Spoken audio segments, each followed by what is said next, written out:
कैसे हैं आप लोग? उम्मीद करते हैं बहुत अच्छे होंगे। आइए आज हम पढ़ते हैं क्लास 12th के टॉपिक। हमारी 2 कभी क्लासें हुई हैं। आज तीसरा लेक्चर है क्लास 10th का, और वो भी है लाइट वाले चैप्टर से। तो हम पढ़ेंगे सबसे पहले क्लास कौन सी है हमारी? क्लास रहेगी 10 हाई स्कूल, और चैप्टर है हमारा 9 प्रकाश का परावर्तन। प्रकाश का परावर्तन या आपकी तथा प्रकाश का अपवर्तन वाले चैप्टर से रहेगी क्लास। हम पढ़ चुके थे दर्पण के किरण आरेख। क्या पढ़ चुके थे? दर्पण के किरण आरेख। क्या पढ़ चुके थे? दर्पण के किरण आरेख। अब किरण आरेख के पढ़ने के बाद अब हम पढ़ेंगे अवतल दर्पण तथा उत्तल दर्पण के यूजेस। क्या के उपयोग, यानी ये कहाँ कहाँ उपयोग होते हैं। फिर उसके बाद एक छोटा सा टॉपिक और रहेगा। एक छोटा सा टॉपिक ये रहेगा कि चिन्ह पर पाठी, यानी कि अवतल दर्पण और उत्तल दर्पण के जो न्यूमेरिकल यानी कि आंक के प्रश्न होते हैं, इसमें धनात्मक यानी प्लस कहाँ से आता है, ऋणात्मक यानी माइनस कहाँ से आता है। तो हम सबसे पहले चिन्ह पर पाठी पढ़ेंगे। क्या पढ़ेंगे? चिन्ह पर पाठी। दूसरा टॉपिक है चिन्ह पर परपाटी। ये दो टॉपिक आज कवर करेंगे। छोटे से टॉपिक हैं, जल्दी हो जाएंगे। तो हम सबसे पहले लगाते हैं अवतल दर्पण तथा उत्तल दर्पण के उपयोग। ओके, अब यहाँ पे डाल लो उपयोग।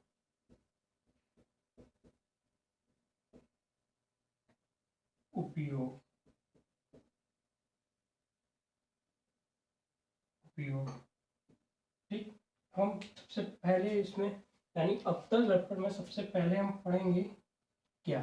सबसे पहले हम इसे अवतल दर्पण में पढ़ेंगे कि इसमें जो सामान्यतः जो मतलब कि अवतल दर्पण यूज का होता है, जो मतलब कि जैसे कि लाइट है, पहले अब भी है कुछ जगह पर लाइट जो इसमें सेल पड़ते हैं, उसके बाद टॉर्च जैसी जलती है। उसका मतलब कि जो सामने वाला शीशा होता है, फ्रंट मिरर होता है, उसमें अवतल दर्पण का प्रयोग किया जाता है। ये सामान्यतः टॉर्च में, सामान्यतः टॉर्च में नंबर 1। फिर उसके बाद में एक होती है सर्च लाइट, जो आपको यहाँ पे कैमरे में वीडियो के अंदर यहाँ पे दिखेगी कि सर्च लाइट जो होती है बहुत सारी लाइट्स को मिलके फोकस बनाते हैं, बहुत दूर दूर तक जाते हैं, उसी को बोलते हैं सर्च लाइट। क्या? Search light.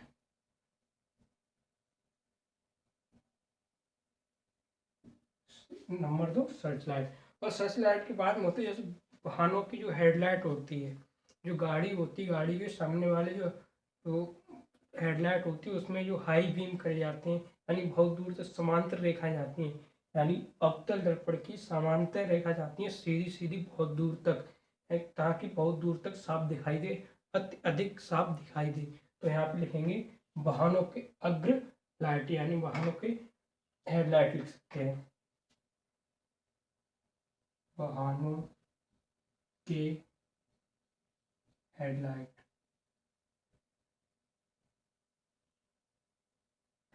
नंबर 2। और नंबर 2, अब जब जाएंगे आप दांत के डॉक्टर के पास, क्या? दांत के डॉक्टर के पास। जो दांत के डॉक्टर होते हैं वो तुम्हारे दांत को देखने के लिए, तुम्हारे अंदर दांत को देखने के लिए बहुत छोटी छोटी जगह होती है, उसको छोटी जगह में बारीकी से देखने के लिए वो एक दर्पण का प्रयोग करते हैं। किस दर्पण का प्रयोग करते हैं? अवतल दर्पण का। तो लगे दांत के विशेषज्ञ डॉक्टर जो प्रयोग करते हैं क्या? अवतल दर्पण का। दांत के डॉक्टर के द्वारा उपयोग दर्पण,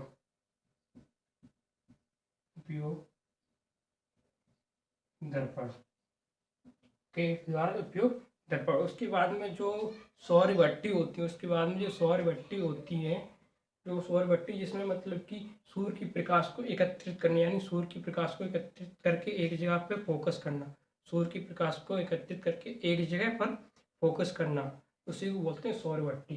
तो ये अवतल दर्पण का दूसरे अवतल दर्पण का तीसरा पॉइंट रहेगा सौरवट्टी।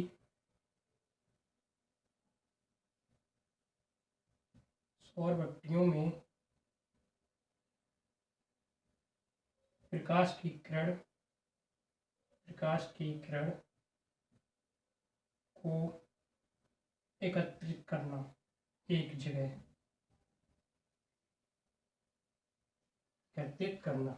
अब हम बात करेंगे दूसरा पॉइंट, यानी अब हम बात करेंगे उत्तल दर्पण की। अब हम किसकी बात करेंगे? उत्तल दर्पण की। उत्तल दर्पण में बस कुछ नहीं, 2 ही 4 पॉइंट है, बस ये टॉपिक फिनिश होने वाला है। तो उत्तल दर्पण में बात करेंगे सबसे पहले गाड़ी जो मतलब कि सबसे पहले जब वाहन चलते हैं तो ड्राइवर साइड, यानी कि जो वहाँ पे चालक ड्राइव करता है गाड़ी के पास में साइड में मिरर 2 लगे हुए होते हैं। तो पीछे को देखने के लिए कौन सी गाड़ी आ रही है, क्या साइड मुझे देनी है, तो उसमें कौन सा प्रयोग होता है? उत्तल दर्पण होता है, यानी साइड मिरर। तो यहाँ से लिखेंगे गाड़ी नंबर 1 चालक के पास या वाहन चालक के पास लगे दर्पण में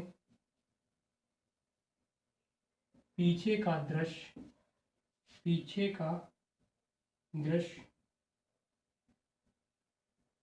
देखने के लिए, पीछे का दृश्य देखने के लिए।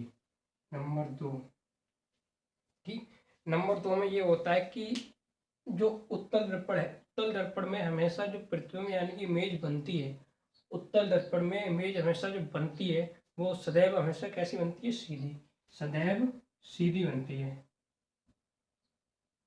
सदैव सीधी बनती है, सदैव सीधी बनती है। तो इसके जो उपयोग तो हो गए, उपयोग में सब कुछ नहीं है, ज़्यादा कुछ है नहीं उपयोग में।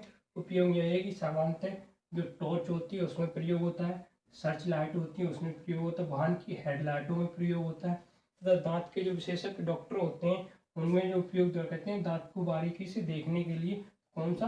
अवतल दर्पण कहते हैं। दांत के विशेषज्ञ डॉक्टर होते हैं तो वे अवतल दर्पण का प्रयोग करते हैं।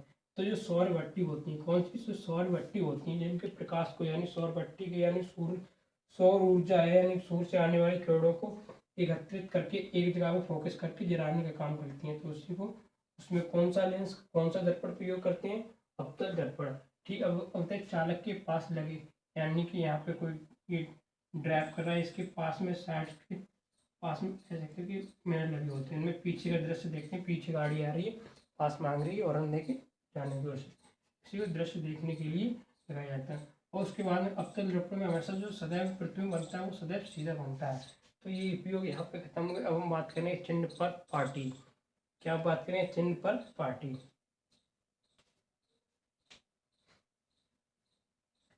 ऐसा टॉपिक रह गया है चिन्ह पर पार्टी। अब पार्टी समझ के आ रहा है, चलेगी दारू पार्टी, वो वाली पार्टी नहीं है, फिजिक्स वाली पार्टी है। कौन सी? फिजिक्स वाली पार्टी है, न्यूमेरिकल करेंगे यहाँ पे।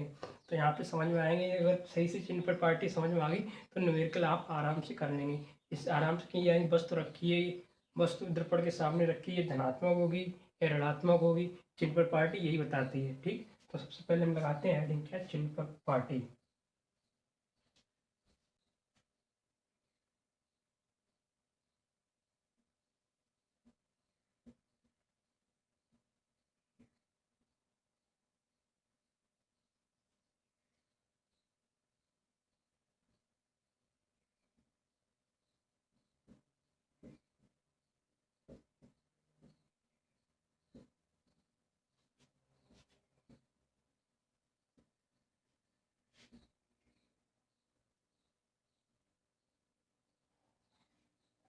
सबसे पहले हम देखेंगे निर्देशक ज्यामिति, यानी 2 एक्सिस होते हैं, 2 अक्ष होते हैं। तो सबसे पहले हम अक्ष बनाएंगे।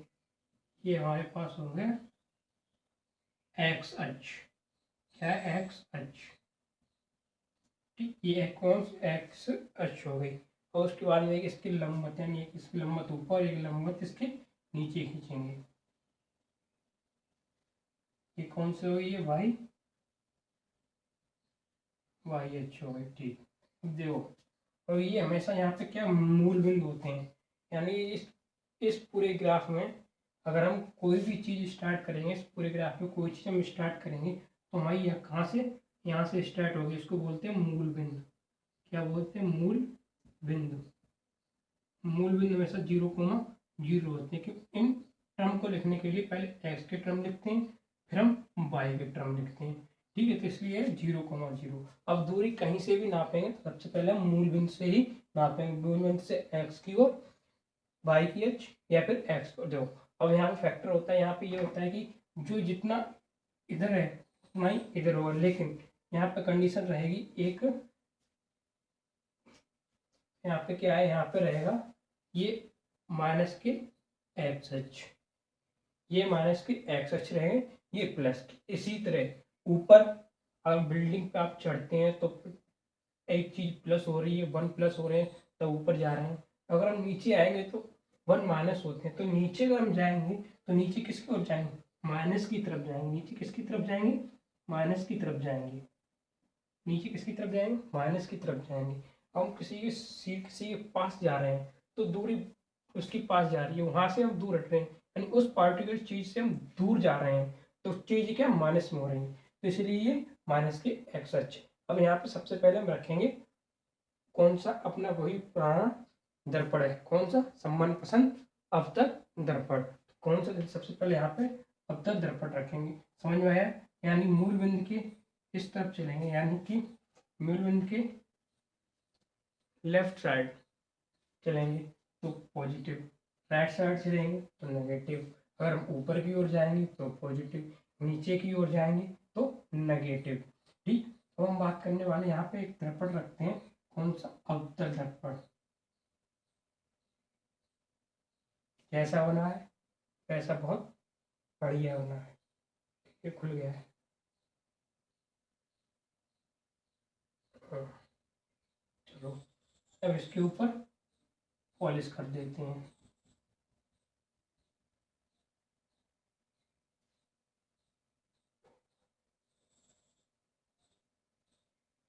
अब देखो, दर्पण के बीच के बिंदु को क्या बोलते हैं, दर्पण के बीच के बिंदु को बोलते हैं ध्रुव।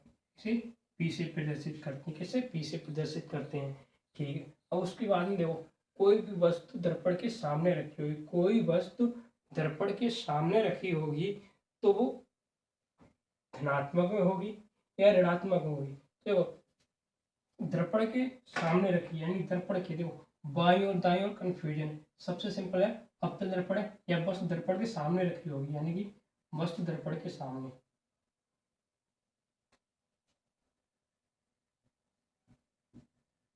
वस्तु दर्पण के सामने। अब दर्पण, ये दर्पण के सामने वस्तु यहाँ कहीं पे रखी होगी। ये यहाँ पे इंडिकेटर क्या कर रहा है, इंडिकेटर माइनस के दिखाई दे रहा है, तो यानी जो वस्तु रखी होगी दर्पण के सामने तो वो किसकी, कहाँ पे होगी, नेगेटिव होगी। ठीक, अब बस कितनी ऊंची है या कितनी नीची है, यानी कि एक्स अक्ष के लंबवत कोई वस्तु रखी हुई है वो किस में जाएगी, यानी कि वस्तु ऊपर की ओर रखी हुई है, दर्पण के सामने रखी हुई तो क्या जाएगी, नेगेटिव में।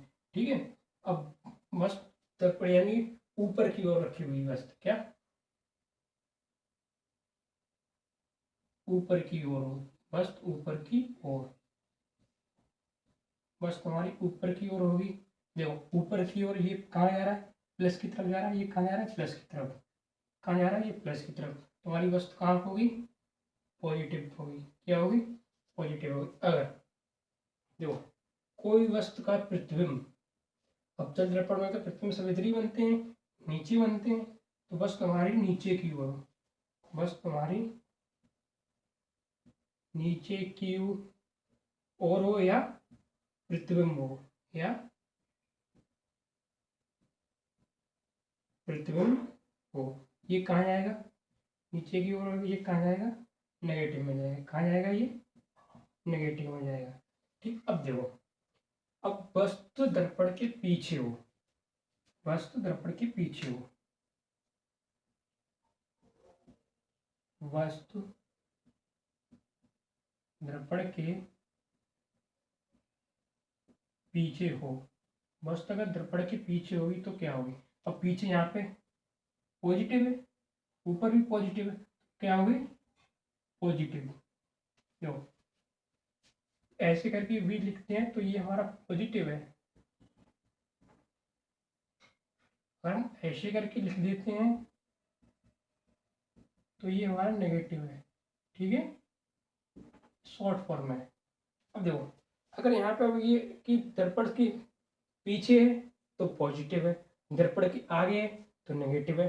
दर्पण के यानी कि मुख्य मूल बिंदु के लंबवत कोई वस्तु रखी, मूल बिंदु यानी एक्स अक्ष के लंबवत ऊपर की ओर है तो पॉजिटिव है, और नीचे की ओर है तो नेगेटिव है, क्योंकि वाई जो है, वाई अक्ष है जो नीचे की ओर वो कौन सा? नेगेटिव में। अब वही देखेंगे, अगर हम बस दर्पण के आगे की बात करेंगे तो दर्पण के आगे जो एक्स अक्ष है वो कैसा है? माइनस का है, यानी नेगेटिव है।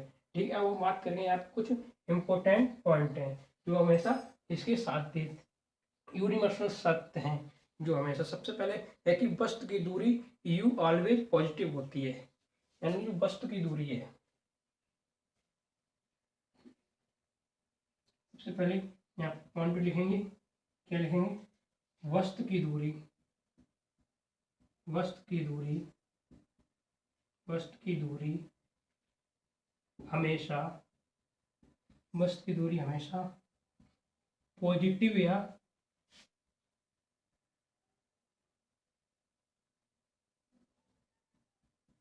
धनात्मक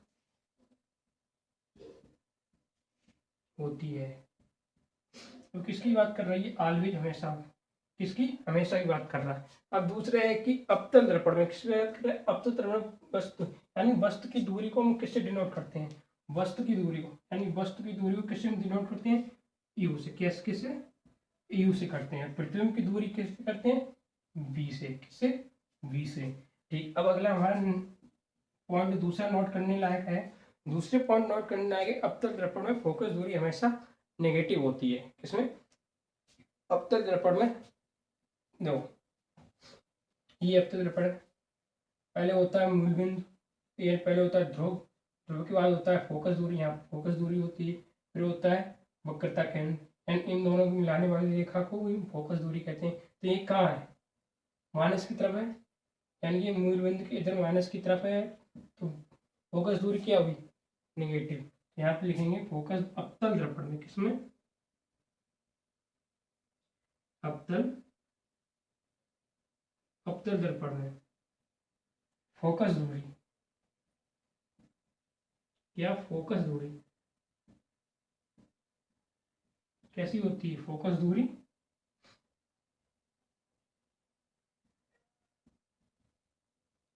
नेगेटिव होती है। अवतल दर्पण में फोकस दूरी कैसी होती है? नेगेटिव होती है। हम बात करेंगे उत्तल दर्पण की। उत्तल दर्पण में देखो, उत्तल दर्पण कैसे बनेगा? ये ऐसा है, उत्तल दर्पण ऐसे बनेगा, उसके अंदर जो पॉलिश होगी वो अंदर की तरफ होगी। इसके अगर हम इसी को कर देते हैं अंदर की तरफ पॉलिश, अब हम कोई भी वस्तु यहाँ पे रखेंगे तो किसकी तरफ डिनोट कर रहा है? पॉजिटिव की तरफ कर रहा है। तो हम अगला जो पॉइंट लिखेंगे उत्तल दर्पण के लिए,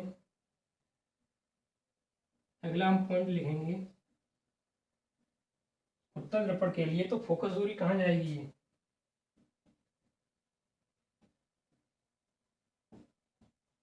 फोकस दूरी हमें यहाँ से कहाँ आएगी?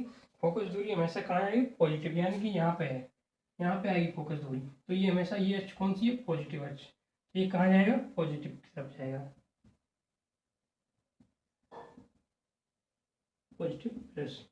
देखो जे हैं, ये क्या है? कुछ इम्पोर्टेंट नोट्स हैं, इम्पोर्टेंट नोट हैं, इनको लिख लो, आगे चल के न्यूमेरिकल में बहुत ही इम्पोर्टेंट यानी काम आएंगे। और यहाँ चीज़ जो वही पढ़ाई जाएगी जो आपको आगे काम मिलेगी। यहाँ पे एकदम ये मक्खन हुआ हुआ यहाँ से, मक्खन होने के बाद अब देखो, सबसे पहले हम दर्पण का सूत्र, हम यहाँ पे लिखते हैं दर्पण का सूत्र। तो हर चीज क्लियर होना चाहिए, दर्पण का फॉर्मूला, दर्पण का सूत्र। दर्पण का सूत्र है 1/f। एफ क्या है? फोकस दूरी है। 1/v, v क्या है, प्रतिबिंब की दूरी है, प्लस 1/u, 1/u। u क्या है, वस्तु की दूरी है। ये क्या है, वस्तु की दूरी है। ये क्या है, वस्तु की दूरी। दर्पण से वस्तु कितनी दूरी पर रखी हुई है। फिर उसके बाद में ये क्या है, प्रतिबिंब की दूरी। ये क्या है, प्रतिबिंब की दूरी। ये क्या है, फोकस दूरी। और वक्रता त्रिज्या और फोकस दूरी, यानी फोकस दूरी होती है जो वक्रता त्रिज्या की आधी होती है। तो ये कोई पूछेगा फोकस दूरी और वक्रता त्रिज्या में संबंध क्या है, तो संबंध यही है कि F बराबर r/2, F बराबर r/2, यानी फोकस दूरी वक्रता त्रिज्या की आधी होती है। ठीक, यहाँ से जब F दिया नहीं हो तो r देते हैं, वक्रता त्रिज्या दे देते हैं। उसमें 2 का भाग, यही कि रेडिएशन नहीं निकालते हैं, या डी यानी व्यास, व्यास इतना दिया है, इसकी त्रिज्या निकालो, तो d/2, d/2, तो तुम्हारी त्रिज्या यहाँ से निकल आती है। वही फॉर्मूला लगता है इसके लिए, फोकस दूरी निकालने के लिए। अब हम आगे टॉपिक में बात करेंगे हम आवर्धन की। आगे हम बात करेंगे टॉपिक आवर्धन, फिर है प्रकाश का परावर्तन, फिर है प्रकाश का अपवर्तन। प्रकाश का अपवर्तन, प्रकाश के अपवर्तन के बाद, इन दोनों टॉपिक के बाद फिर आगे बचा हुआ है हमारा लेंस। लेंस, फिर लेंस के उपयोग, लेंस के उपयोग के बाद फिर लेंस पर चिन्ह पर पार्टी। तो उसके बाद में ये चैप्टर खत्म हो जाएगा। यानी टॉपिक क्या है, आवर्धन बचा हुआ है, प्रकाश का अपवर्तन बचा हुआ है, लेंस बचा हुआ है, और फिर लेंस के बाद में लेंस की क्षमता क्या होती है, डायोप्टर होती है, इसके बारे में थोड़ा, यानी कि कुछ ही टॉपिक बचे हुए हैं, ये चैप्टर खत्म हो जाएगा। नमस्ते दोस्तों, जय हिंद।